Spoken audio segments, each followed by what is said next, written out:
All right, what is going on, everybody? Welcome on back to the Cinema Lords podcast. This is going to be our House of the Dragon episode 6 recap.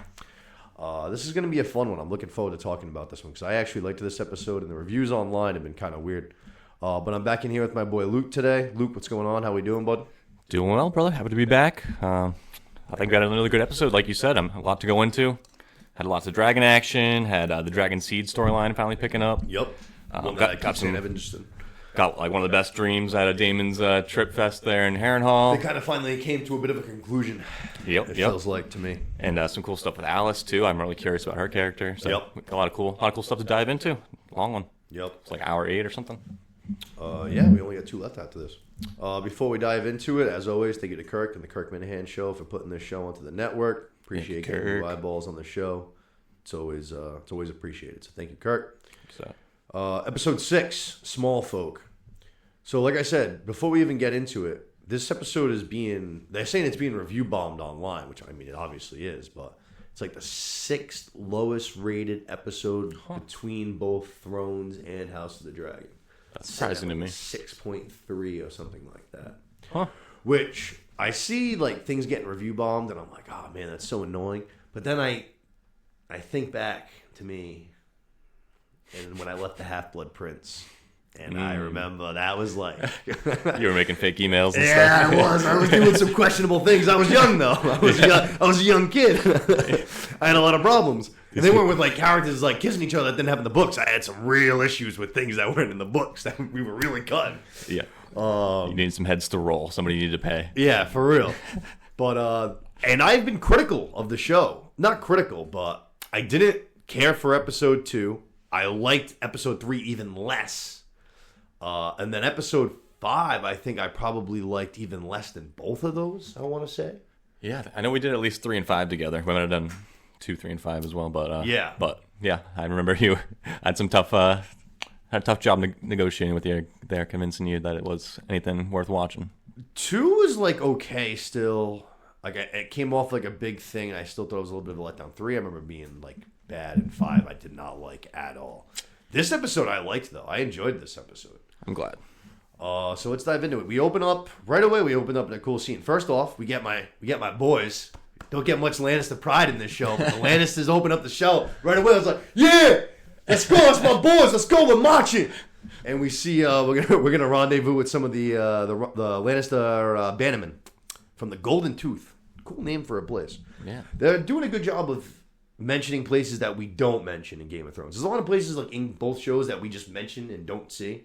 Right. But they're doing a good job of like throwing new ones at us. You know what I mean? Yeah. There was another one I heard that was cool. It was like Clackclaw Isle or Clackclaw Point or some shit like that. I was like, hell yeah, that sounds tough. Yeah, there's a lot of cool ones.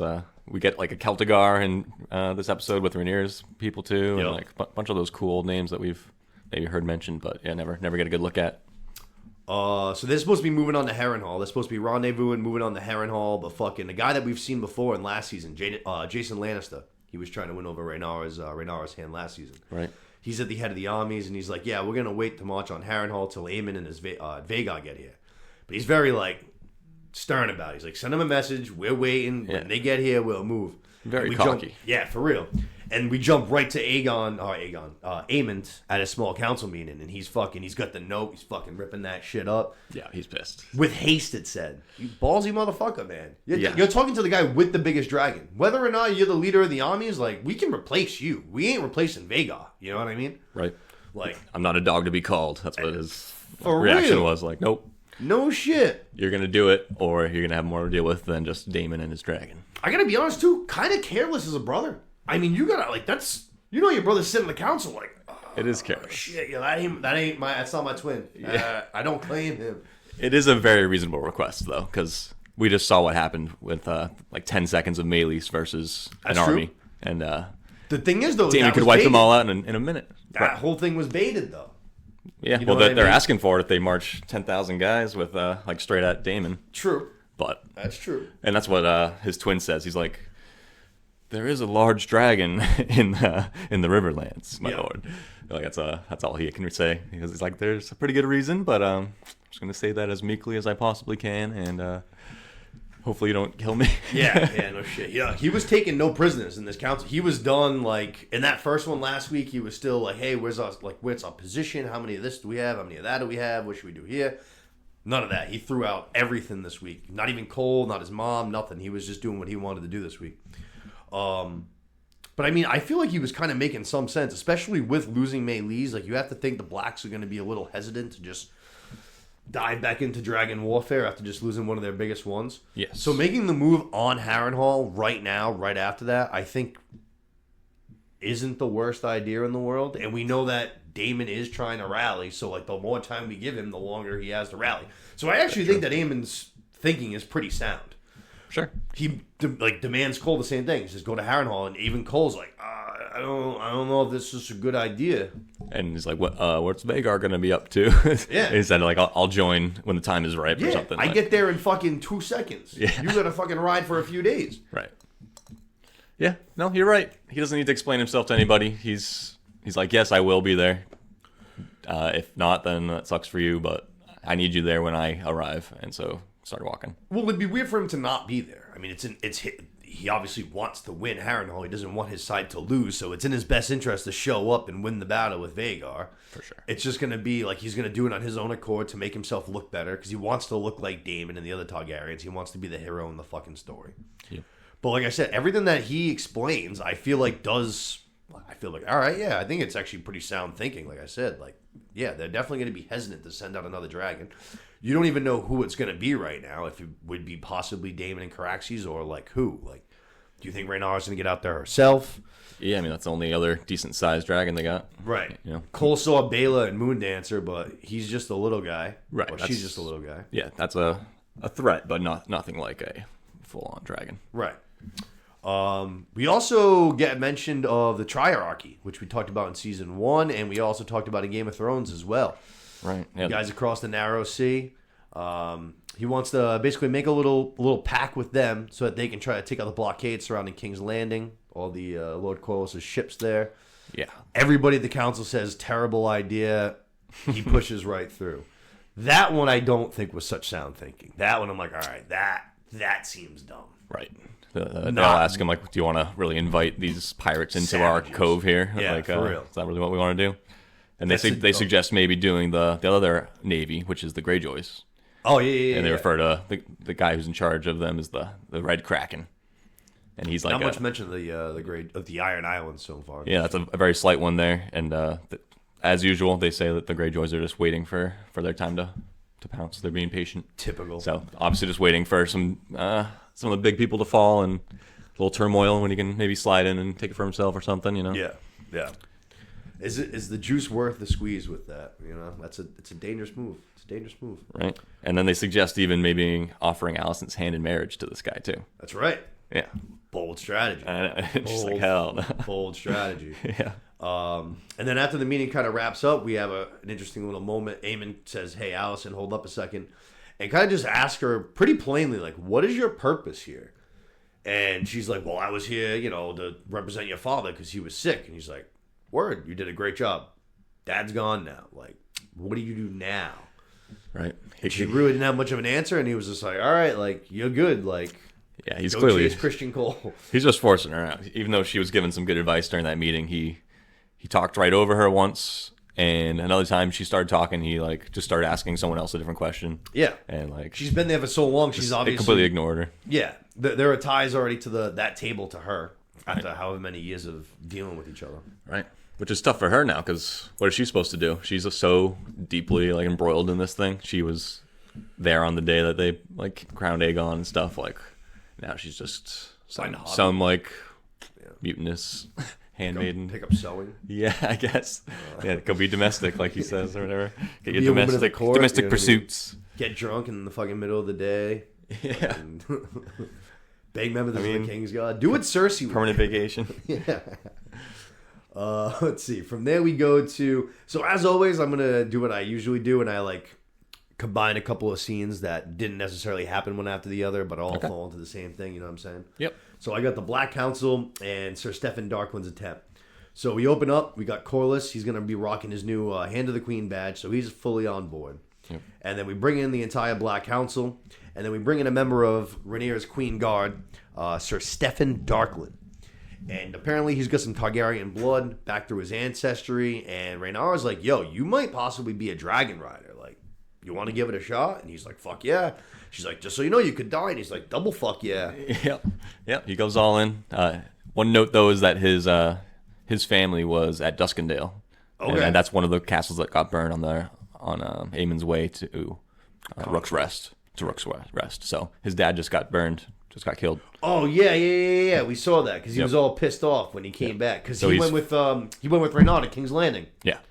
Yep. And he shouts out one time like, "We have to avenge Duskendale." And, yes. And so that's another reason why he's just like in fuck it mode. That's right. That makes sense. Willing to, he wants that weapon so he can get his revenge. Good call. There you go. Yep. Nope. That makes perfect sense. I kind of forgot all about that. So like I said, we're gonna kind of combine. Like he's all in. So we're gonna go down to the dragon pit. We got, what do you call these guys? Like the dragon herders? I had dragon tamers. I feel like Tamers? there's a better name or a real name, but it wasn't coming to me. Dragon masters? Maybe dragon Jedis? I don't know if I can know. I feel like there is. Yeah, there's totally a Jedi vibe to them. I have something to throw in too. They're doing their little song singing, and they bring up Sea Smoke, which was not the dragon that I necessarily thought that they were gonna bring up, just because Rhaenyra kind of threw him in at the end. Like she mentioned 3 of them, and then she was like, "Oh, and by the way, like Laenor's dragon seems to be lonely." So I didn't think that would be the one that they would go with.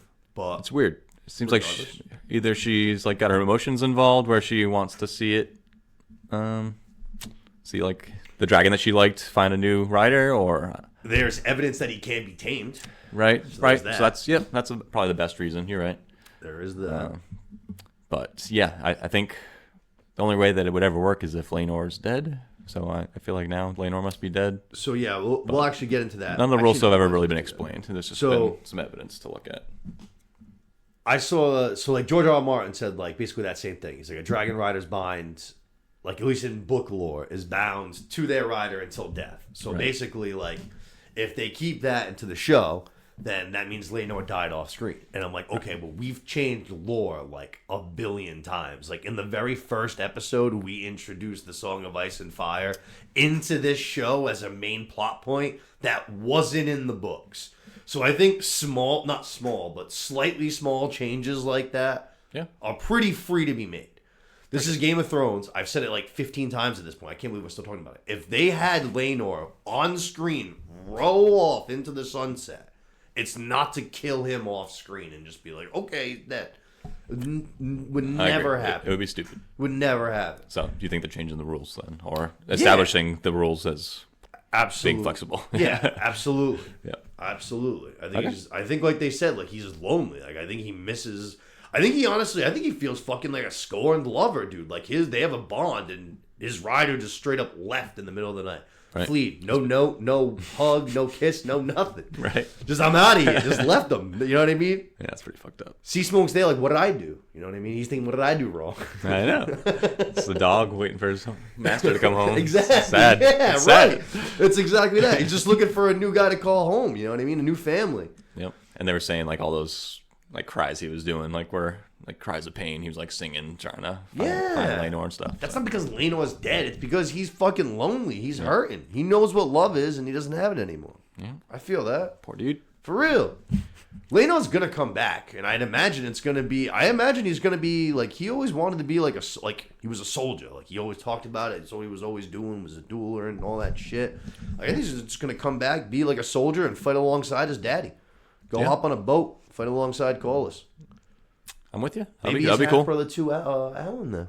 Right, that'd be cool. He definitely was pretty good on Sea Smoke in that battle in the first season against the crab feeder. How hard is it really to be on a dragon? Although I did say that about Baela. I was like, yo, this girl looks like she knows how to fucking ride this thing. True.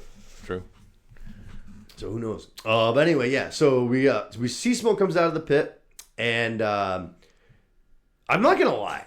If you were trying to like tame, I know I understand. Definitely harder to be done than this to be said.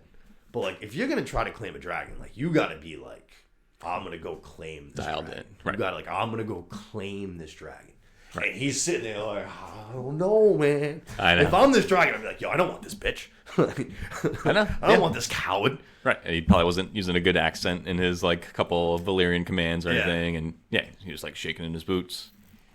And then the last thing he fucks up is he starts celebrating on the 10-yard line. Yeah, he's like, I did it. He's like, I forget what he says, but Sean Jackson. Yeah, he's dropped like, the ball at the basically one. said like, I think I did it or something like that. Yeah, I've done it. I've done it. Yeah, I've done it. I did it. Something Is that just what pissed him off? Maybe that he was dancing on the 10-yard line. I don't know. Maybe. I don't know. I think Sea Smoke had it in his bag. I think he knew. Sea Smoke was looking to fuck with somebody. Psych. But yeah, no, he played everybody like a fiddle, lights him the fuck up. It was pretty fucking funny. You see that the one dragon master, whatever you want to call him, he's just like lit on fire. And he's just like, he just slits his throat. Like, oh shit. Yeah, that was crazy. And that was one little like nugget I wanted to get to here was I guess the showrunner, he has his own podcast. Okay. But he mentioned on it that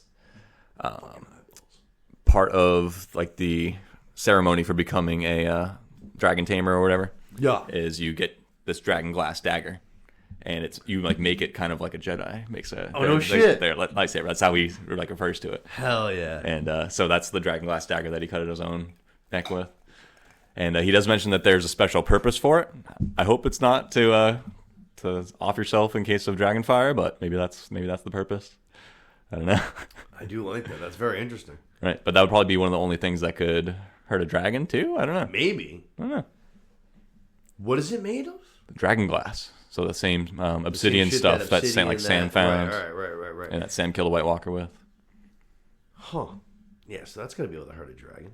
I don't know. That's never been tested, I think. But that would make sense if the dragon tamers all have their dagger. But yeah, just that one little piece. They all get it when they graduate into being a full dragon tamer. And that it has some like explicit purpose too, which he didn't explain. But first time we see it, the guy kills himself when he's getting lit up. That intrigues me. That's what it is. That intrigues me now. I want to know what if dragon glass is going to play a role in this show at all. Yeah. And that was cool that you mentioned that they were Jedi-like too, because that's how the showrunner described them too. You got a little bit of that vibe going on. Yep. Let's see. We got Daemon, his visions, and I put Alice Rivers too. Yeah. So he's having the vision with Viserys, the same one that actually we saw in season 1. Right. It's after Viserys's baby, the baby boy that was going to be the heir, dies. The heir for a day. Yep. And his wife dies at the same time. Yep. And Daemon's trying to escape the room, which they do a thing of this, which I do kind of understand. I didn't like it because I do love Sir Simon. I've made that very known. I am a number one Sir Simon guy. I love this dude. Yep. But Sir Simon is always the one that like wakes him up out of these things. But at the end of the day, too, it's like, who else is it going to be? Just like some random handsmaid or some shit like that. Like, he's always the guy that he's dealing with, so who else would it? Right. But he's trapped in the throne room in this vision until Sir Simon basically like opens a door. He like falls through. When he wakes up, he's fucking bugging, dude. Yes, he is. He's way out of it because he was like in tears almost with Viserys and was like begging to get out of the room. He's like, "Yeah, this is a fucking nightmare. Please don't make me face this like thing I'm most guilty about." Yeah. And yeah, I don't know. Hopefully, Daemon's actually turning a corner here. I don't know. He seems to finally be hitting him a little bit harder. Everything. I think in this episode. Yeah, I think it reached its climax. I think I would imagine that after this episode, the visions are going to be done. I could be wrong though. That's another thing that people. So, from what I understand, the visions themselves are not like a part of the book, right? He just spends time at Harrenhal. Yep. The only mention of Alice Rivers is that she didn't seem to have much effect on Daemon. Okay. Now, if that is the book, people don't want like to spend all this time on visions that aren't like a thing. They don't like. I think it's so cool. It's like, what else is he supposed to do? Like, do you just not want him in this season at all? Or do we want to create an entire plot line for him that doesn't exist, where at least this, like, is fabricated, but it's fabricated within what is actually in the lore of the book? You know what I'm saying? Yeah. Like, we're just, like, it might say that she didn't have that much of effect on him. Okay, well, so in this, she has a bit of an effect on him. That's like a slight change, basically, that keeps him involved in the show, whereas otherwise he basically just pulls like fucking what Bran did in season 4 just isn't in the show. Season 4 or season 5? I feel like it was like on us up to like 4.5. Yeah. There was that one season he wasn't on screen the entire episode. Right. I mean, entire season. The season. I think it was either 4 or 5. I can't remember which one. Yeah, no, I love the visions, especially because I feel like that was something that was in a lot of the original 5 Game of Thrones books. There's a ton of creepy dreams. Like everybody has these trippy, like Jaime does, like all the Starks. Yeah, all the Starks. But it doesn't even need to be like a werewood vision or anything. It's just there's a lot of these crazy dreams. Dany does. Dany does too. But they don't really put much of that in the show. I don't remember Jaime ones, but I remember he has a really cool one. Jaime has one where he falls asleep on like this on a werewood stump, and he has this crazy dream. It lets him know about his. I think it's before his hand came off, and there's some like foreshadowing about his hand getting chopped off, and like talks to his mother who died like when Tyrion was born and shit. Like, there's some really cool, trippy stuff at all. But like they put like 3 of the 20 dreams in the TV show, and so I love to see them adding it in this one. Yeah, I mean, realistically, you just can't put, especially when they're fucking all 1,000-page books and shit like that. You can't put everything into it. Right. One other just quick thing is in that scene with Viserys, it is like the first season, but it's kind of like a combo between Harrenhal and the throne room. It's like a little extra dark. Yeah. You can hear water dripping and stuff in the background. Okay. It's pretty cool. So it's like a hybrid of the two. It's pretty cool. A lot of the times, regardless of the person, when they envision anything in the throne room that's like dreams, it's almost always like very dark. Right. Like it happens with a lot of different characters. Yeah, that's a good Dany point. does it a few times. Like there's a bunch of times I feel like where the throne room's always envisioned like in a very, very dark, threatening. Like yeah. That's a good point. But yeah, anyway, like I said, Sir Simon's the one that wakes him up. Daemon kind of loses his fucking shit on him. You know what's funny is that he accuses he accuses Sir Simon being behind it, or one of like the servants or whoever. He never accuses Alice Rivers. It is so weird. It's like there's something like this, it's so weird that there's something to it. Yeah, you know what I mean? Because he even says like someone's feeding me some poison. And like, what about the girl that gave you some fucking poison? Gave you some fucking poison. So there's something going on where he's just like oblivious. I said, she might not be real. Like I'm still not convinced that everybody can see her because no one else has interacted with her. Right, and I saw that last episode. She like disappeared in the scene. She just went behind Simon and then just like never left the shot. She just stayed there, like dissipated. And yeah, like you said, she's barely been acknowledged, if at all. You said not at all. Like the only time that was even like somewhat like, I guess if you want to even call it acknowledged, was in last week's episode. Yes, it was last week's episode. Simon was interrupting them. Right. Yeah. They're talking, it's like in the castle walls. Because last week was the one where he's chopping down wood, helping with repairs, right? Mm-hmm. Okay, so yeah, that's when it was. Yeah. She interrupts him, they walk off or whatever. And then Sir Simon like comes and like basically like said, interrupts the conversation, and she walks off. And they don't like and dissipates behind him. Yeah, she walks behind him and you never see her leave through either of the openings. It's wicked weird. He almost acts like a ghost walked through him in a horror movie kind of thing. Yeah. You know what I mean? Yeah. Like he only kind of sees her or something, whereas Daemon sees her like as if she's real. Huh? So she entirely could not be real, which is why he like doesn't mention her to like other fucking people. We do hear Simon mention her at the end of this episode, though. That she tended to Grover Tully. Yes, that's right. No, you're right. And man, that's huge. And probably offed him. All right. Right? That's huge. Yeah. That's huge. I forgot all about that. I didn't even think that's of that. the first time, I think, though. That's huge. All right. That's big stuff. I didn't even think of that. Good call. Good call. All right. So Damon's about to bounce. He's fucking freaked out with all these goddamn visions. He's had enough. We see Caraxes for like a split second. Just a nice little, hey, what's up? You still here? Yeah. And then Alice Rivers pops in. And they have a quick little back and forth. And then Daemon basically asks for help. And she's like, oh, shit. Like, she even says this. Like, you asking for help? And he goes, what does he say? Counsel. Counsel. Yeah, that was good. Yeah. But she tells him, she's like, hey, you chill for 3 more days, and the fucking winds of this war are they're going to turn for you. Yep. Which is sketchy. And she also does this right off the back of, like, just catching a barn owl, like, on her hand out of fucking nowhere. Right. Which she mentioned, I think, the first time we see her, right? She's like, I'm not a human, I'm a barn owl. She says, I'm a barn owl trapped in human form. Yeah. So, and then also, right as he walks up to her in this scene, she's like, staring at the werewood tree like in a trance. No shit. Maybe not that much. You only see her for like 1 second, but then she snaps out of it. Oh, but I have to go back and look at that. she seems to be warging, or at least that like same vein of magic, like old gods magic kind of stuff. Like what Bran did and fucking. And another thing, she is supposedly half strong. She's a bastard of House Strong. Right. She could be a warg. Is there any chance Laris is maybe a warg with the rats, the way that she's a warg with... Hate that. No? All right.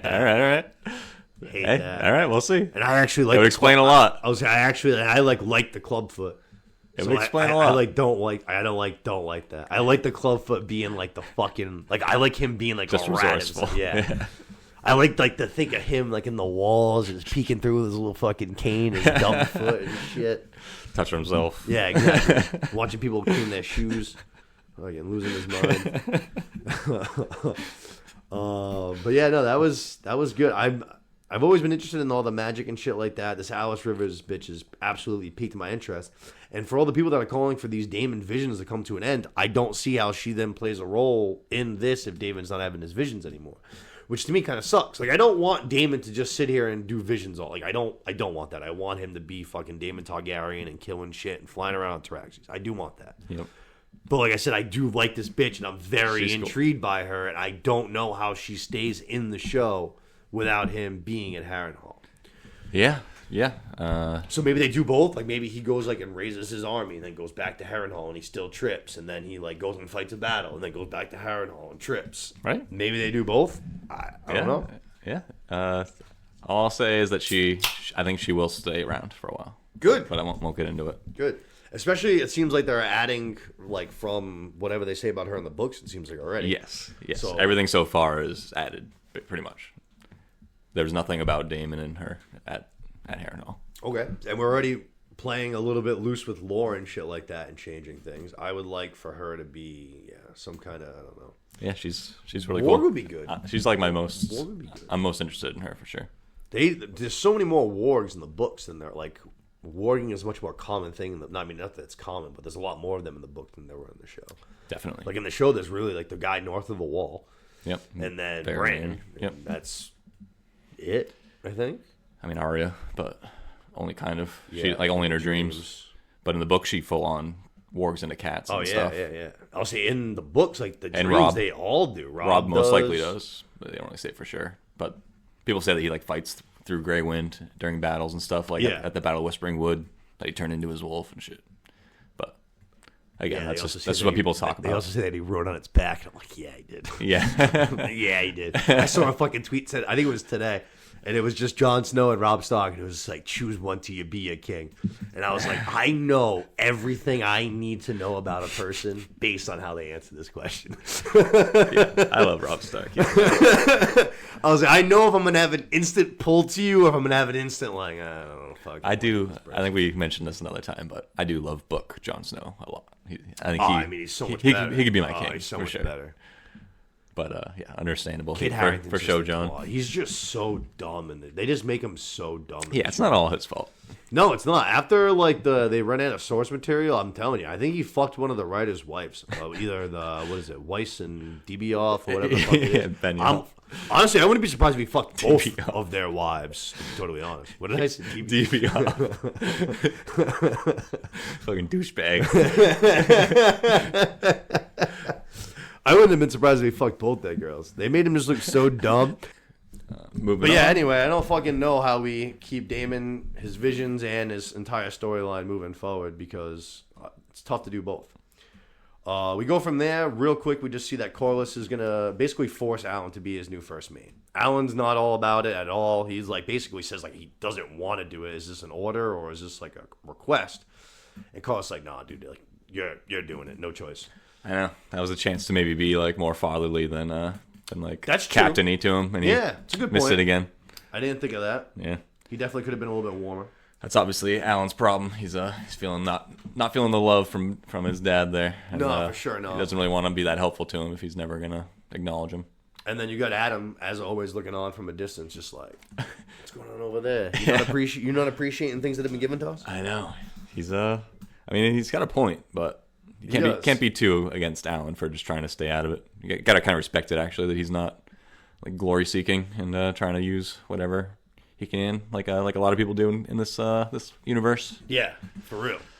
Which is actually everybody in this universe. Yeah. Aside from like maybe Jon Snow. Right. Right. That's about it. For real? Yeah. Not very few people that are actually fucking good. Actually, like, yeah, like truly out. Actually, you know who was an actually good dude? Was the King Viserys's hand after he canned Otto. Sir Strong, actually. He was a straight up dude. I liked him. He was a straight up guy. Yep. He even tried to like quit, remember? He was just like, yo, like my son's like embarrassing the family. Like, I can't have this. Right. Maybe give me Barristan Selmy or something like that, too. Oh, there you go. Yeah. There's a few other sprinklers. But, yeah. Brienne Toth. Yep. Oh, true. The true knights. There's a few other. They're few and far in between, but there's a few sprinklers. Very true. Rhaenyra and the White Worm. Rhaenyra's pissed off that her council is basically just doing what they always do, but you can tell that they're just becoming less and less respectful. Like, just how they, like, talk to her. They don't, like, treat her like a queen. Like, they kind of just talk to her like she's any other one of them, basically. And she gives, Lord Celtigar a nice fucking smack across the face. I know. It was a good one. Iffy. It was a good one. One quick thing about him is even though he's not a dragon rider, their family is from Valyria. It's one of those old families. So he seems like much more defensive about letting someone who's not Targaryen ride the dragons. He thinks like if anybody, it should be like his family or something. Yeah. And That makes sense, though. feels like it's like, ruining the mystique, kind of the same thing we see in like the preview for next episode. Like Jason's pissed about that too, like Because he does voice his complaints there in that first scene when they mention Sir Darkland there. Right. He voices up like this is bullshit, kind of. exactly. So that's why he's a little bit extra mad. But I feel like Rhaenyra is still kind of overreacted. Maybe just because she feels terrible about killing her guy. But Oh, I don't think so. I think that she's finally just fed up, which she should be. She's honestly taking it for way too long. Her line was good. She was just like, I think it's my own fault that you guys have forgotten to fear me, basically. It's like, you guys just don't respect me, and it's partially my own fault. That's why she just can't. that's true. It wasn't really what he was saying. It was how he was saying it, I guess. Just, not yes, respecting it. definitely. Yeah. Exactly. Like, you can make suggestions to the queen and all that shit, but like... Yeah, don't be chasing me down the hallway barking at me. Exactly, yeah. No, I'm with you. She even, like, looked back a couple times, just like, bro, like, you're annoying me. Yeah. I mean, You're fuck fucking alone. serious. But the White Worm comes over and basically she says, hey, like, even though the whole Sir Darkland thing didn't go so well, I think it was a great idea. Yeah. And she says that the small folk of King's Landing are growing more and more frustrated with the crown, that they are starving. And she says that these, basically, they could be the X factor in this whole thing. She's like, they can't, like, overthrow the kingdom, but it's a lot harder to go and send troops here, there, and everywhere to fight a war when on your own, like, your home front, there's thousands and thousands of people outside your city walls that are trying to fucking get at you, you know what I mean? Sure. So, Yep, cause some unrest at home. They got to deal with that first before they can yeah, no. take care of the enemy. Sound thinking. Sound smart. thinking. Seems to work all right, too. Definitely. Oh yeah, no, it's like she said. I think it was a couple weeks ago, but there's more than one way to fight a war, and she's definitely savvy. Yeah. No doubt about it. We get a little subtle compliment here, too, to Rhaenyra. She, like, tells her that she looks good holding the sword. Oh yeah. That's a good point. He's like, that's a good look for you. Touche. Actually, I didn't even think of that in hindsight. First little flirt I saw, but That's a good like call. you said, like we're going to talk about later, there's been some other signs. Oh, we are. We go to Aemon and the Clubfoot. This was a funny scene. Clubfoot basically is like, yo, like trying to do what he's done with everybody, which is try to like, manipulate, get under everybody's skin, get on everybody's good side and all that. He's like, yo, like small folk are fucking starving. They need food. They're about to riot. Cole was your brother's hand, but you should get like your own hand. And Aemon's like, yeah, you should take care of it. I'd be flattered. Right. He's like, nah, bitch, get my grandfather in here to serve as the hand to the fourth king under his lifetime now. Something like that, yeah. So, Otto's back. It's like, you toad. King Jaehaerys, King Viserys, Aegon, and Aemon. Yeah. Fourth hand. I mean, Aemon's not king, but yes. Yeah, regent. Yeah, but he's like the hand, I guess. Yeah. I mean, even though it seems like kind of like screwing over Cole, it probably is the right decision too. Like Cole's gonna be pumped. He's just a fighter, Yeah. Maybe a general, No, but Cole's definitely not a politician or hand of the king. So, but he also doesn't tell Cole; he just sends him off. So who knows if Cole still thinks he's the hand of the king or something, and he's not. could cause some issues. We'll see. We will. I think Cole's going to be like, I don't even think he's going to have any. He's gonna be, oh no. Like, thank God. oh no. Yes. Oh no. Yeah. He was freaking out before his first meeting there a couple episodes ago. Yeah, he's not born to be Hand of the King. From there, Aemon's going to hop over to Aegon's room. He's going to pay his brother a little visit. Yeah. Aegon's in bad shape. He's all wrapped up. He's got one leg in one of those things that I only thought like existed like in comedy movies or cartoons. You know what I mean? Yeah. Where his like leg is up and like braced and hung at a thing. Like, I never thought those were actually real. But clearly they are. Or maybe not. This is also a TV show. It's true. This is a more like realistic adaptation of something. Like I said, it's usually comedies or cartoons. Like actually, I was just been watching SpongeBob with Riley all the time, and Squidward was just in one like the other day. Perfect example. Hey. I've been pushing SpongeBob hard. Hopefully you started at the originals. Oh yeah. I started Good. for episode 1, season 1. Nice. They're pushing it hard. Paw Patrol, don't have that movie. Sorry, got SpongeBob. Yeah. Let's throw on episode or season 25. Let's keep on trucking. So Aemon goes to Aegon's room. Aegon right away, fucking terrified, just like shaking in his goddamn mummy suit. Yeah. And Aemon's just like, yo, what do you remember? Aegon right away plays like, I don't remember nothing. I don't know anything. I don't remember nothing. Please just leave. Yeah. You tell me what I remember. For real. And then Aemon just kind of starts like leaning into his burns, it looks like, just causing more pain. The part that I didn't really get, though, is he like forces those ball things that we see at the council all the time. He like forces the ball council thing like into his hand. Yeah. I do not know what that's supposed to symbolize or mean at all. So one idea I saw online here was only in the first shot, but his ball kind of looks like an eye. And so it's kind of like a very literal, like, I'm keeping my eye on you. Okay. Or like, I'm watching you. And like my good eye or whatever, or my glass eye's watching you kind of thing. I don't know. That's kind of cool. But I think that's Aemon's old sphere that he had before he became the acting king. Okay. And then now he uses Aegon's sphere as the king. I mean, even while he is wrapped up like a mummy and in a bed, he technically is still a threat because he knows what you did.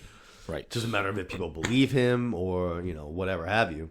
Right. And we see Larys getting in his ear near the end of this episode. Where Of course. He already got rejected by Aemon, and now he's going to go do what he always does. So he's going to be, trying to get him to do some evil. We'll see what ends up happening there. But let's go to another thing that I saw people complaining about online that is not the same as the books, but I think is a great thing to change. We're going to see Rhaena in the Vale. She's walking with, I believe it's Joffrey, right? yes, Joffrey. Yep, young Joffrey. They're walking through the Vale, and they come across like a burnt-ass field with a bunch of burnt sheep carcasses. Mm-hmm.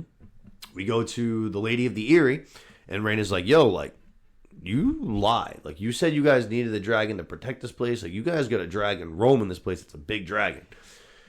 She says that it's a wild dragon, but, like, it seems, from what I've read, that there's another character, basically, that they introduced. Like, in the show, we've got this Hugh Hammer guy. We got that Ulf Targaryen guy. And then we have both Alan and Adam. Those are 4 brand new characters that have all been hinted at in some way tied to dragons. Yep. And then basically, from what I've read, is what Rhaena's storyline is going to become is a separate 5th character. Yeah. So it's like instead of introducing... That's what it seems like. Yeah, okay, perfect. Yep. So it's like instead of introducing a 5th character and adding another new strand to this... Why wouldn't you give it to a character that we already do know, that we already do have, who doesn't have much of a storyline? You know what I mean? Yeah. That makes way more sense to me, especially considering like her family's obviously heavily tied to this war. Yep. Her sister's a dragon rider. Her grandfather's the head of the armies. Like, obviously her mom already died. Her dad is friggin' Daemon, which who knows what he's doing right now. He's supposed to be like general, but you never know what he's doing. Yeah, no, so it makes sense to give her a dragon. I'm with it. It is sad that it seems like we're losing that character, Nettles. Is he a good character? It's a girl. It's a girl. Girl. Yep. And she's completely unknown birth origin. She seems like she has like dark skin, which is maybe another reason why they combine the characters because okay. In the books, the Valerians are not black. That's a I didn't know actually. So I don't know if it would have. I don't know, but we definitely touched on that during the season 1 recaps. Yep, but Nettles is a really cool character, a fan favorite.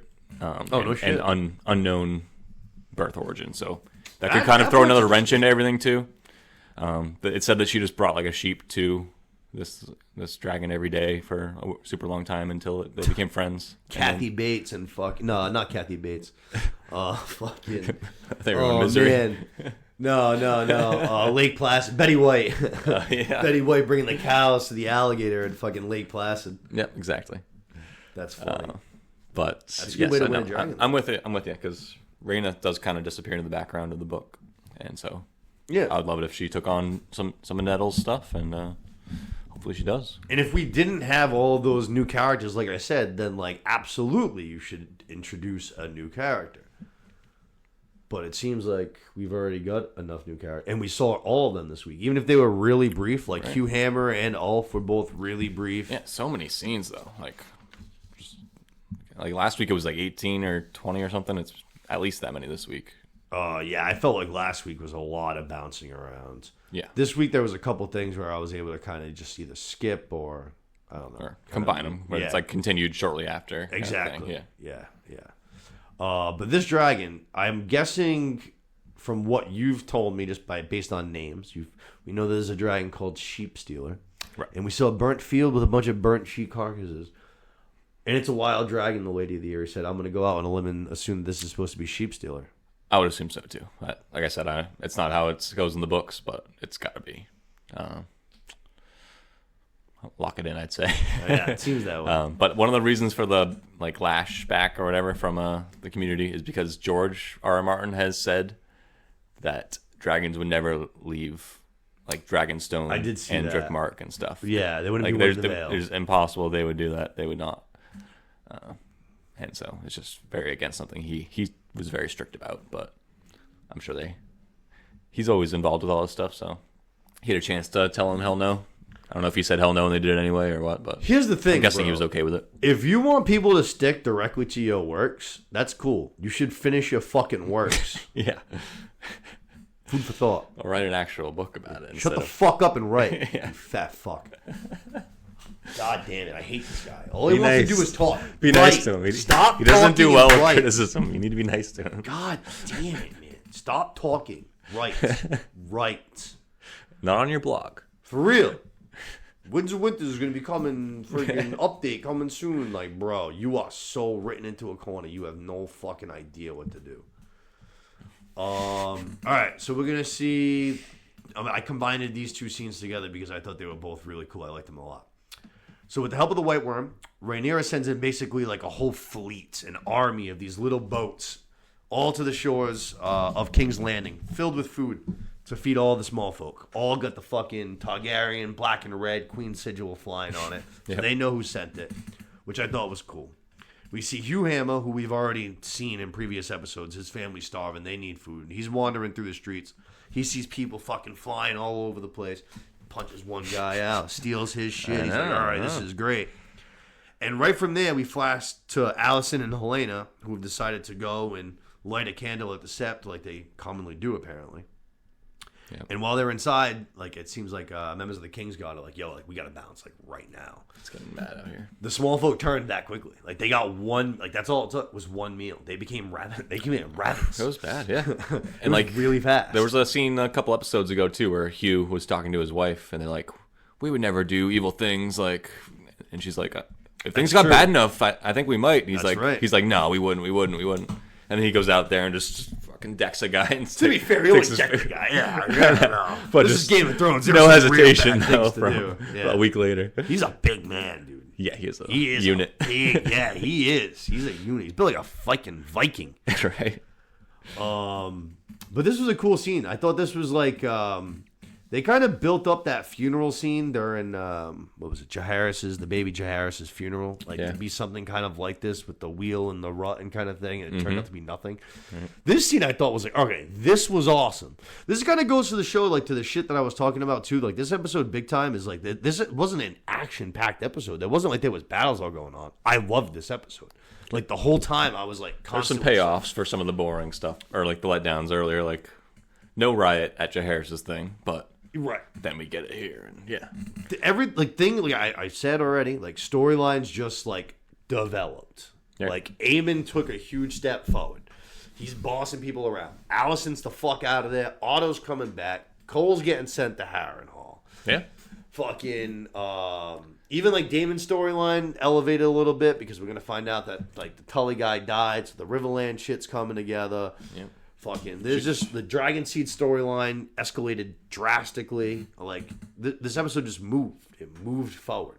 I agree. Even if there wasn't people getting killed and slaughtered, it moved forward. But like I said, we see Alice and Helena there in the set. They're lighting a candle. The guard comes in. They're like, yo, we got to bounce. And the small folk are basically kind of overrunning the place. Guard goes to like kind of kill some people. Allison's like, no, don't do it, which is smart. That's thinking tactically, because if you do that, you're turning the small folk against you even more. I know, so stupid. One guy gets eaten like it's Resident Evil. I know. Just swarmed by fucking humans. Well, and a note on that, too. The guy that chopped off the first arm there, he was one of Aegon's, like, drinking buddies who became a Kingsguard. So no shit. Just immediate karma for, doing a non-merit-based promotion there. Immediately starts a riot with some bad decision making. No surprise. Yeah, and he's dead. I'm sure a couple of them probably died. Probably. I'm almost surprised that Aemon didn't replace them right away too, to be honest. Very true. Because he already pointed out how like useless they were to Aegon. Yeah.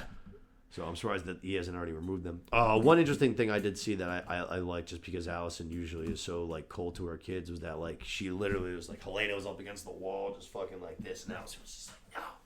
Get away from my baby. Yeah. So She's my only right. She's my only nice one. Yeah, for real. Yeah. No shit. No shit. So I thought that was good. Like I said, Allison's been my opinions on Allison have turned this season. Yeah. Definitely a feel bad for her. She definitely has something to contribute, and she's not getting any respect, and everything's going to shit for her. Big time. Big time.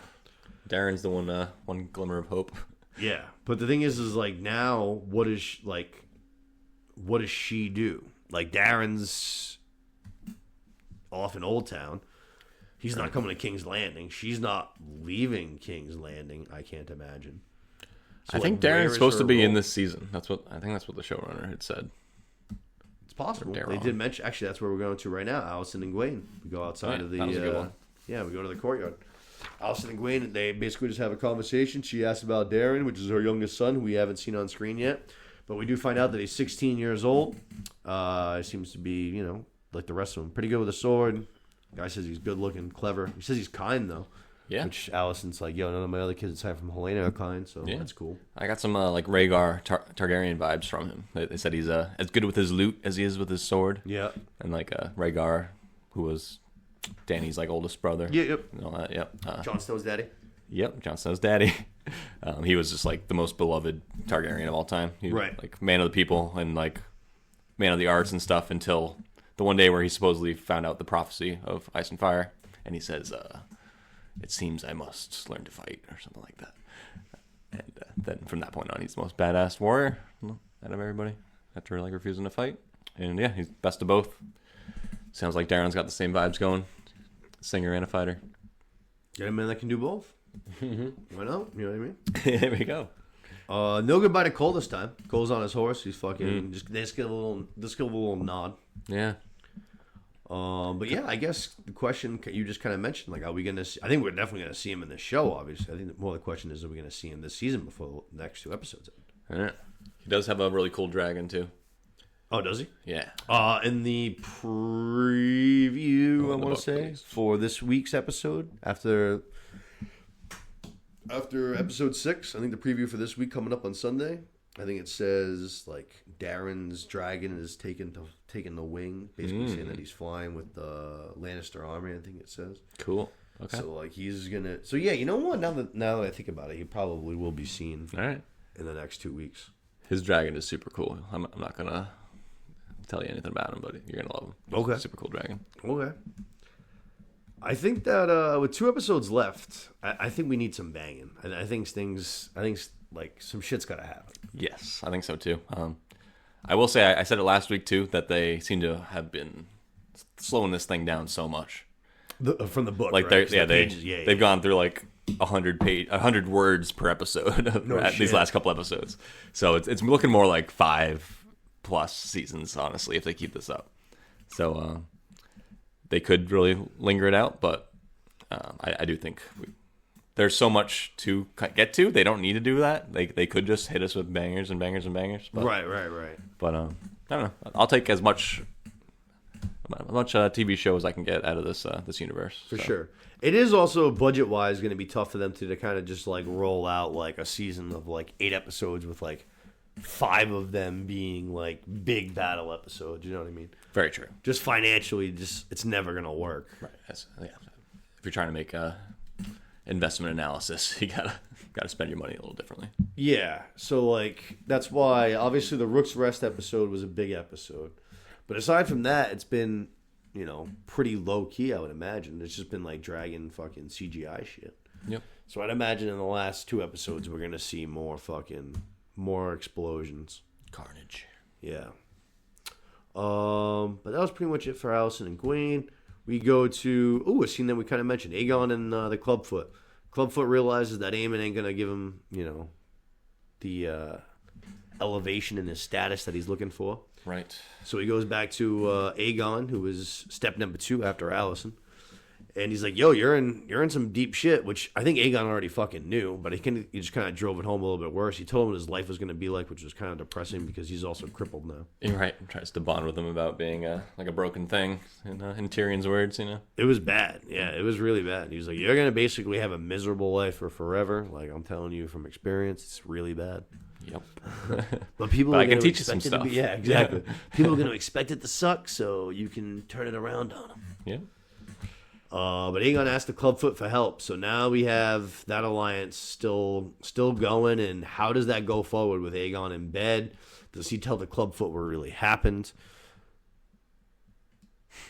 How does it go? Because obviously, if he tells the Clubfoot what really happened, then Aemon knows exactly it was Aegon, because there's no one else to vouch for or say that what happened. Yeah. I mean, if Aegon's smart at all, he should know that he should only tell Larys if he is ready to like risk his life. Yeah, That's the worst guy to tell. Yeah, it's tough. But I don't know, Larys is convincing.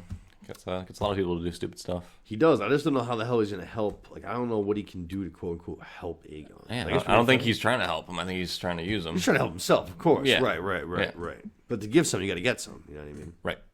Scratch back, you'll scratch. You scratch, we all scratch. Yep. You know that. Some false gifts. Classic Larys. Like I kind of hinted at when I said that I think the Daemon visions have come kind of full circle. I think this is where we see it. Daemon goes to another vision with Viserys, and they are weeping over Viserys' dead wife, and he apologizes to Viserys, which is something that we haven't seen Daemon really do before. Apologize, admit flaw, admit guilt. Right. And he clearly feels bad for leaving his brother when it was, a big time of need. He lost his wife, he lost his baby boy. Yeah. And I was trying to remember back to season 1, but I'm pretty sure that this scene didn't happen in season 1 because he just bounced right after Viserys told him to fuck off. No. Right. Yeah. No. So this is just like was his chance at redemption. Correct. Yeah. Right. So, this is why I felt like it was a conclusion. Yes. Yeah. Really cool. I don't know. It could be easy to get it mixed up because the first scene was a repeat and the second one was not. But, Yeah. Almost. I think it was verbatim. Right. The first one, I think, was a verbatim. Right. Damon's reaction was a little different, obviously, but very different. Crying and then running away and trying to get out. But you know what I love to see is because sometimes you have like actors that are assholes. It's not like exactly a common thing, but there are just some times where people just. It actually happens more with actors and actresses that are, say, like in their 20s that were like teen actresses. Yeah. And they'll like say that like instantly comes to mind is the character that plays Ned in the new Spider-Man movies. That kid basically just like kind of like trashed the idea of coming back and doing more Spider-Man movies. Like basically, for the like basically trashed the idea of it and like I'm trying to like go to the next stage of like my career and stuff like that. It's just like, dude, like you don't have a career if Spider-Man doesn't give you one. Like, show some fucking appreciation. Right. Patty Constantine put up a thing of him coming back to just do this, like, one day of work as King Viserys. And he was like, it was the most appreciative post I've ever seen in my entire life. Cool. It went on, it was very long, don't get me wrong. But, like, Oh, good. It was very like he literally like he talked like about every single like individual person, like on makeup, on camera, on the cast, like this, that, and the other thing, like how awesome was to come back for one episode and be on set for like 2 days with them. Yeah, I mean, just like Spider-Man, it's amazing how much money they're spending on this shit. Like it is the top level of production. Yeah, like you should be honored to, not that you should do it for free or anything, but no. To get the opportunity to make a bunch of money to do this stuff. You shouldn't be spitting at them. I always think of like, there was a good Mark Ruffalo interview, but he was basically just like, if Marvel calls me to be the Hulk, like, I'm going to go be the Hulk. Yeah. That's the best part of my life. What a stupid question kind of thing. You know what I mean? Like, why would I not go be the Hulk? Like... Probably the easiest acting ever. It is, but it's just like, you know what I mean? It's like, I'm going to go be a superhero. Like, it's awesome. Like, and they're going to... It doesn't detract from you as an actor. No, of course not. Especially now. These movies get nominated for Oscars and all that shit. I mean, it's crazy. And it's like, it's not like that you're not taking a pay cut. It's the opposite. You're going to get a bag on top of it. Right. You're going to work with a bunch of other wildly talented people. You're going to be seen on every corner of the globe. Like, it's mind-boggling to me. Yep, easy to lose perspective, especially when you get paid and think you're awesome or whatever. Don't appreciate how you got there, kind of thing. Yeah, I don't know. I don't know. Fucking Ned. That one, like I don't know. That one was like maybe like a year ago or so, but I remember that one just like sticking out to me. One of the kids on Stranger Things said something too. I don't know if it was honestly. It might have been 11. I can't remember. Millie Bobby Brown. Yeah. It could have been her. It might not have been her. But I remember like one of them kind of saying that. It was just like, dude, like you got hired to do the show when you were like 13 years old, and you're gonna have a career probably for like the rest of your life because you were on this show at 13 years old. Right. So if this show calls you and they say jump, you ask how high, and you say thank you for asking me to jump. Like it doesn't matter. Like you have the rest of your life to do whatever the fuck you want with your career. Yeah. If these people call you, it's like answer. You're not getting paid. Exactly, yeah. Exactly, of course. Yeah. Like, totally true. Like, for instance, like, Nev Campbell in the last Scream movie, she told him to shove it because she was like, you guys are not giving me shit, and I literally, like, carry this franchise on my back. Yeah. Which, I totally get that. So, like, if you're not getting paid, then that's a totally different story. But don't be coming at me with, like, all the, like, oh, I'm trying to fucking take the next step in my career. It's like, no one's stopping you from taking the next step in your career. You are not working on this project for 12 months of the year. You have so much time to work on other projects. You can elevate your career all you want. I'm with you, baby. Crazy. But yeah, like I said, Damon Visions, we kind of see that wrap up, like I kind of said. He gets awakened by Sir Simon again. This time he's got a little bit of news. Lord Tully has died. It is 3 days later, so there has been a change in the wind. Mm-hmm. And now his grandson, who we saw 2 weeks ago? 2 weeks. We saw him a couple weeks ago. But the grandson who set to inherit the seat, he has now taken over. Right. So what I said was accurate, basically. 3 days later, things have turned. Now we have this young kid that we can go meet with. Right. And Simon mentioned that, like, we sent Alice Rivers to go care for him, and even she couldn't save him. Yep. I mean, he was old and sick. Basically, she basically said she was gonna kill him when she left Damon earlier. She's like, they're like, oh, this guy will never change. He's like the center of everything. He's the most important. And she's like, wait 3 days. I'll help you. And then we find out 3 days later, she went to go see Grover Tully, and he's dead. So that's pretty conclusive. Now the question is this kid going to be pro Damon or not? Which in the trailer for this episode seems that there's going to be a little bit of a... Right. Looks like he's talking to the, not the Blackwoods, but the... Brackens. Yeah. Looks like he was talking to the Brackens who woke up Damon in the middle of the night. Yes. And that they were, like, encouraging him to fight against Damon or something. But we also see him talking to Damon in the next episode, in the trailer, too. So yeah. We'll see. Seems like it's trending. Kid might turn into a badass. I have a feeling. I have a feeling that kid might do something. Yeah, I like him a lot. I got a vibe. We go to an interesting scene that was pretty fun and pretty cool. Nothing really to add from it, but Seasmoke chooses Adam as his new rider. The guy was offered somebody at the beginning of the episode, lit him up on fire, and I guess we did kind of see it. He was scouting him. I know. He was He watching him from a claimed his distance earlier rider. in The the rider season. didn't claim him. Yeah. He was watching him early in the season because he was on the same beach. Right. Remember, like Adam was looking up at him and shit. Right. And he was on the same beach again this time, and this time he just Seasmoke just came flying down, claimed him for himself.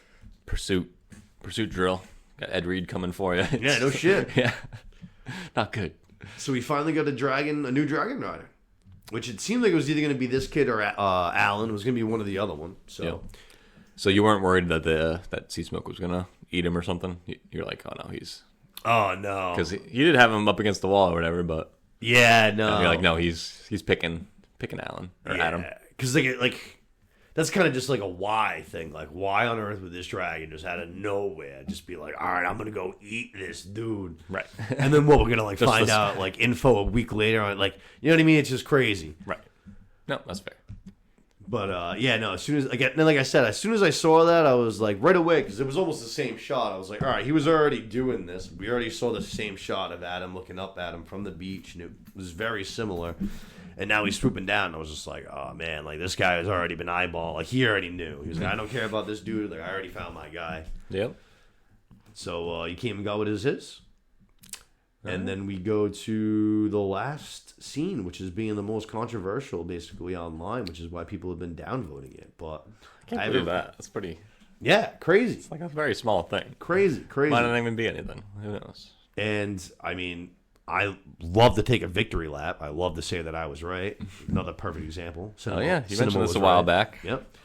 I know there's a lot of new Minifans out there that are watching, but if you go all the way back to Season 1, Episode 1 recap, which was like a full 2 years ago, one of the things I said in that episode towards the beginning was I was like, yo, like, there's definitely some vibes that, like, Rhaenyra is, like, feeling Allison. I was like, she was, like, spitting game to her. Yeah. She was, like, lounging in her lap. She was like, let me fly you around the world. I'll feed you cake and shit. I was like, yeah, she's like, screw this throne. I just want to be with you. Yeah, yeah. She's spitting game to Allison. Like, she wants some. Right. And then, granted, like, then she went through a whole, like, load of men, but, like, you know what I mean? Like, who knows? But, regardless, the White Worm's gonna be like, yo, the whole thing with the boats, that was all successful. And then she's like, yo, like, I think you were good at, because Rhaenyra's feeling down on herself. She's like, I think we lost Daemon. I don't know how I can win this war. I think you were great, queen. I think you're gonna be awesome. Like, I like you so much. Rhaenyra goes and gives her a hug, and the next thing you know, they start fucking making out and going at it. Yeah, came out of nowhere, but if you think back, like you were just saying, it's not that surprising. It wasn't to me. It really wasn't that surprising to me. Yep. And we mentioned earlier too that she complimented Rhaenyra how hot she looks holding a sword. Yep. And yeah, I don't know. And you mentioned too that she gave her a look earlier or something. I did see that when I was rewatching it. When I was rewatching it today, I don't even know why, but there was like, I think it's when she comes to mention the idea of sending the boats. It's either that or the first time when she actually, I think it's the first time when she just mentions that the small folk can be swayed and be an X factor in the war. Like as she walks away, Rhaenyra just kind of like gives her like a look up and down, just like, I was like, oh shit, like okay, yeah, just a little like glance and look back kind of thing. Yeah. Yep. I do say that though, but at the same time, I actually like didn't find like, don't get me wrong, like it did end up getting like pretty spicy and shit like that, but I didn't find it to be like, I didn't find it to be like a romantic kiss, like a kiss between like two lovers, like someone that want to be together on like a day-to-day basis. Yeah, I think she's without Rhaenys. I think she's without Daemon. And I think she's like desperately looking for some comfort. And obviously her counsel sucks. And the White Worm's giving her that. And obviously she's like, you know, she's like a nice, like soft, petite little cute thing. Yeah, she just like opened up about like some shitty stuff from her childhood and stuff She too. Right did. before that, Yeah, that's right. Yeah. It's about her daddy fucking being a psycho, basically. Yep. An awful human being. that she like can't have kids anymore and like all this shit. Yeah. Yeah, But like you said, maybe they just needed someone to like care about them for a second. Maybe it's not romantic or whatever, but. Yeah, I was saying from the White Worm's perspective, I think that she already expressed she believes in Rhaenyra. I think she wants to help Rhaenyra, and I think she's already helped other people in a similar fashion before. Yep. And I think she's just like, oh, like, all right, you need to be comforted. Like, I will comfort you. Like, this is what I comfort. Yeah. This is one of the things that I do. feel like it could end up being an issue if they stayed together, though, because you get like all the rumors of like the foreign influencer kind of thing. Like she's from like Lease or something. Yeah. And just another woman whispering in her ear kind of thing. Like it would definitely start some things for people to get mad about. But I don't see that happening. We'll see. I could be wrong, but I don't see it like, I don't know. I don't see it becoming much of a thing. I don't either. I was just saying if it did, it could be problematic. Because then what are we going to do? We're going to do some like love triangle with like fucking Damon. Like that just sounds right. Stupid. Seems like Damon finally appreciates Rhaenyra now, maybe, or who knows? Yeah, I don't know. That would just be dumb to me. Everything's up in the air. Like I said, I feel like it was just like Rhaenyra she's fucking lonely right now. And she's clearly going like stir crazy. Everyone's kind of just like telling her what to do, even though she's queen. Yep. You're a queen. Take what you want. If that means in that moment it's the White Worm, then fucking take the White Worm. But the kiss gets interrupted by one of our King's Guard, and he just says that Sea Smoke's been spotted. He's got a rider, but he's too far away for them to be like identified. And then Rhaenyra hops on Cyrax, flies off, and that's how the episode ends, which is a great ending for the episode. Very much like where are we going next? Yeah. But and it's also something she's done like 3 times already this season. She flies off to go mourn Luke. Yeah, and she goes and flies off to go see Alicent without telling anybody, and then flying off again. Yep. 3 out of 6 episodes. Just that's a good call. Peeling out of the driveway. No, that's a good call. But yeah, no, I think it was a cool ending. Obviously, she's gonna have a showdown with Sea Smoke right away. That was in the next time. Yep. Little sneak peek. Which that kid's gonna be like so just like, yo, like this guy came up to me. I didn't even want this. I was just picking seashells down by the seashore. I was minding my own business. Yeah. All of a sudden, Sea Smoke came swiping down from the clouds, said, yo, get on me, ride me around, and now I'm here talking to you. I'm sorry. Right. I think that's probably pretty likely. Yeah. And you would think he seems like he likes Corlys. Like, he would want to be on... He seems like he kind of... He wanted to use Corlys. I think yeah. I don't know. I think he's not as bitter as Alan is. Idolizes him while also like being mad that he's not like ever acknowledged their existence. Right. You know what I mean? Right. He channels that anger into wanting to use Corlys to move up. Yeah. Than Alan does it into like trying to shy away. Yeah. No, that makes sense. So yeah, I guess he is a wild card then. We'll see. Seems like we see that scene in the next episode or the next look ahead to next week. She's just like, what do you want? What are your intentions? Right. Who the fuck are you? Yeah. Now he's like, which is crazy because now, like, even though he didn't really have much, he had no hand in the war, no stake in the war at all. Now he's thrusted into it on like a massive level. Like now you're a main piece on this chessboard. You know what? You're not a pawn. Like, right. You're a big time piece out of nowhere. Very true. So that's a big change. Yeah. They did mention that he was fighting with the Sea Snake too, so he at least can do some hand to hand. But yeah, no, obviously, like you said, humongous change. Yeah, you just went from peasant soldier to like demigod real quick. Yeah, for real. I think that might bring in his brother too a little bit. I think like. Because now he's on a dragon, and he obviously has to partake in the war. That means that Alan's going to be like, okay, now I have to go and try to like fucking partake in the war. He could be a good candidate to try the next dragon too. He could be. That's right. Because yeah. Like, hey, your brother. Like, why did this work? Good call. Hopefully, it's not just because it looks like Lanor or whatever. But I don't know. Good call. Yeah, because we still have, well, let's see, if Rhaena takes fucking Sheepstealer, that means we got Hammer, Ulf, they're both taking dragons, as far as I know, at least. We'll see. I mean, if they don't, I'd be fucking, I would be like so annoyed. I'd be like, what role do you guys play in this show? Right.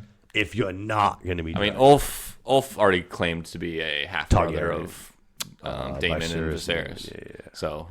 Seems like he's at least going to try. And Hugh just has whiter hair than him, but nobody said anything about who he is. Long ass white hair. Yeah, but we don't have any intel on who he is or even that he's political at all or anything. He just wants to go make some weapons and be a blacksmith. Seems loyal to the throne, the crown. Right, or wanted to be. He had some faith in Aegon, but Aegon's leaving him hanging, and Aemon's definitely not paying him. Yeah, so. No, Aemon doesn't give a fuck. Yep. And then he just got some fresh goods from the blacks with the black and red sigil on the ship. So he's the food big time. It's like, all right. Yeah, no doubt. Actually, we saw Ulf. He was complaining about the same thing in one of like the taverns that he was in.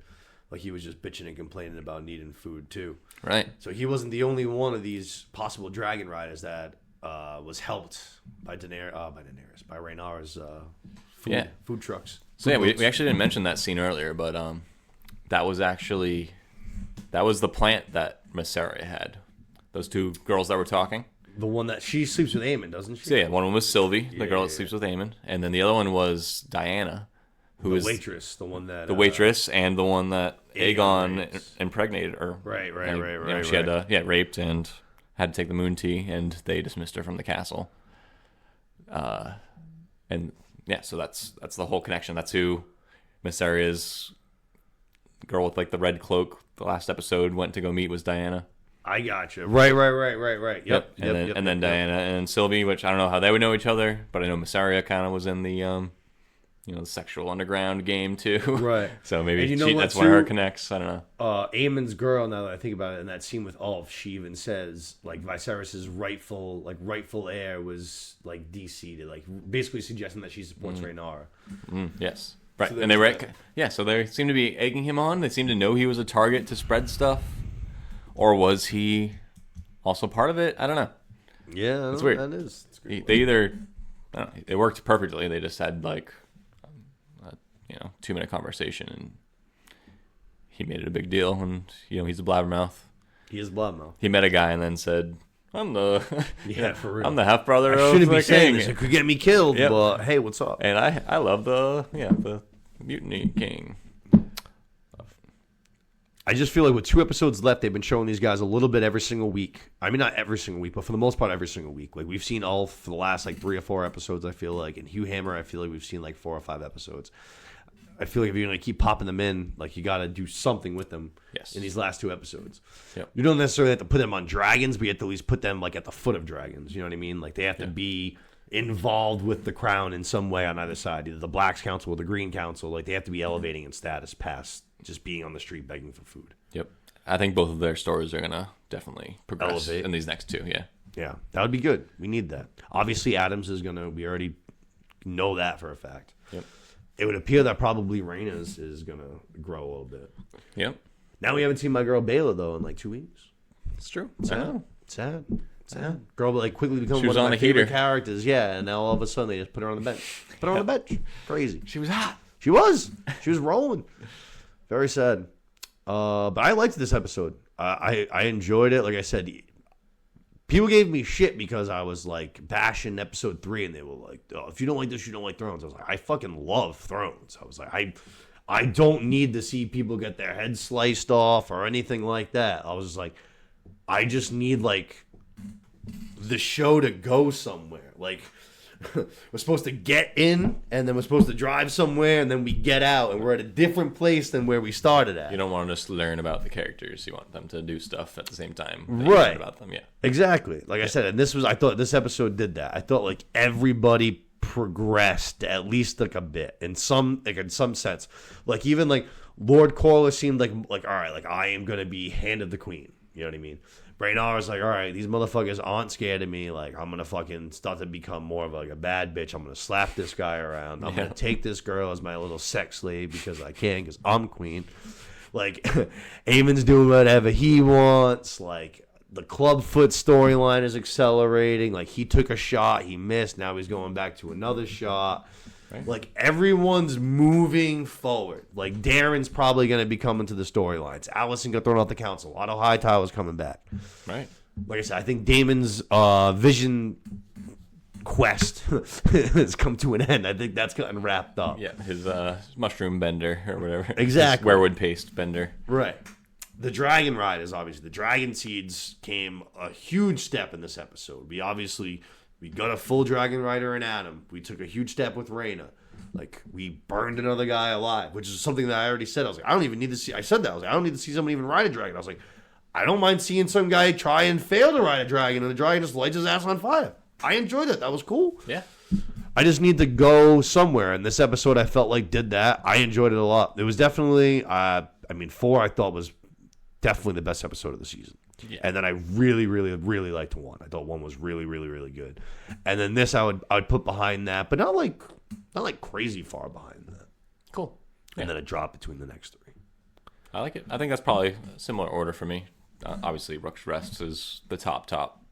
Great episode. Yeah, that was a great episode of television. By any metric, by any standard, whatever you want to compare it to, whatever. Right. It had the action, had the story progression, had all that. Yeah, it was a banger. Yeah, great episode. Yeah, I've loved them all, but I had this at like a 9 out of 10. This was a great episode. Only thing missing was like the crazy shit, but everything else was on point. Getting reviewed bomb because a couple of girls were making out. I can't believe that's the reason. Couldn't be me. It's his fuck. Like Damien was banging his mom last week. Yeah. Now Good call. Now they don't like. Where we draw the line. Little girl Damien smooch. ate out his mother last week, and we didn't review bomb it. Raynara makes out with another girl for like 6 seconds, maybe, and we review bomb the episode. I thought we liked that stuff. I thought so too. I thought this was America. Jesus. I thought this was America. I think that's pretty much all I got for this week's episode. I'm looking forward. 2 weeks left. The season's gone quick. 8 episodes is like, moving. In a weird way, like a lot shorter than 10. You know what I mean? For sure. Like 4 more episodes would feel right. 2 is like shit. Like we waited a long time. The second to last episode of a season was very often the best of the season in Game of Thrones. Oh, the penultimate episodes? Yeah. Almost always. Except for Winds of Winter, of course, because Yeah. Bam. Right. But yeah, like Battle of Blackwater, like Hard Home, like Hard a bunch Home. of those are all episode 9 out of 10. I think Watches on the Wait, no, maybe not. I'm pretty sure gonna they say all are Watches awesome. on the Those are Wall, just the but it two might not be. that came to mind that actually knew the titles of. I know that the episode that I can never think of the name of it. Oh yeah, Watches on the Wall. Yeah, when they defend. Watches on the Wall against 9? Like when the giant gets killed in the tunnel and shit. Yeah. Great episode. I'm not sure if that. That's that like could be 3-9 or something. Yeah. It could be 9. I'll say that's one of my favorite episodes of the entire series. I just couldn't think if it's 9. That one's so And I can never think of the name of it. It's like I think it's like By Laws. I think it's like By Laws, Gods, and Men. I want to say is the name of it. But it's the episode with like Tyrion being in court with Tywin and Shay and all of that. That's episode 9 too. Leading up to the Mountain versus the Viper. I think it's the other way around. I think Viper vs. Mountain's 8. Well, no, because he demands trial by combat at the end of his trial. Right, and then he's going to be executed because the Viper dies. So he's supposed to be executed, and then fucking Varys comes and gets him out. Right. And then he leads him to the stairs or whatever. Puts him in a box. Yeah, puts him in the box. And ships him to the was that season 5? No, it's 4. Probably 4, because that's like Dance of Dragons. That is all that Tyrion and Swords. Essos stuff. Yeah, I thought. All right, so the Mountain and the Viper is in episode 8. Watchers on the Wall is episode 9. So that's season 4. Okay. That's some pretty good back-to-backs right there. Yeah, no shit. What's episode 5? Or season 5, penultimate. Sorry, season 5. Season 5 is the Dance of Dragons. Hard Home's in episode 8. I did not think that at all. Huh. Another banger. I love that. Interesting.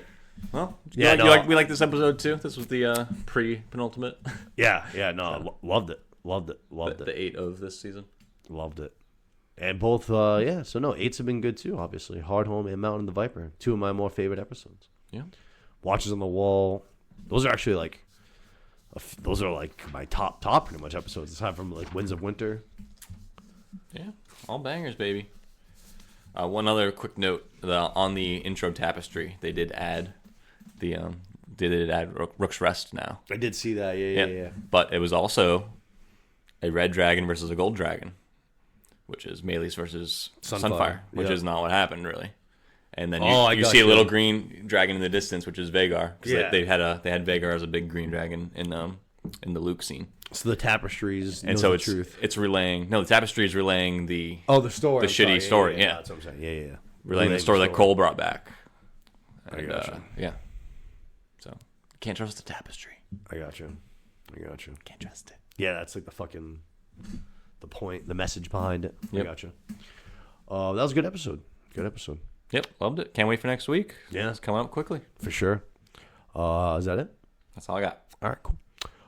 That's going to be it for episode 6. We'll be back next week with episode 7. I'm also going to be back like 2 times this week for Twisters and The Bear, I think. It's busy time of year. A lot of podcasts. But we'll be back for the penultimate episode 7 next week. Thank you for tuning in. Hope you guys enjoy it. Thank you, Kirk. Happy watching. Peace out.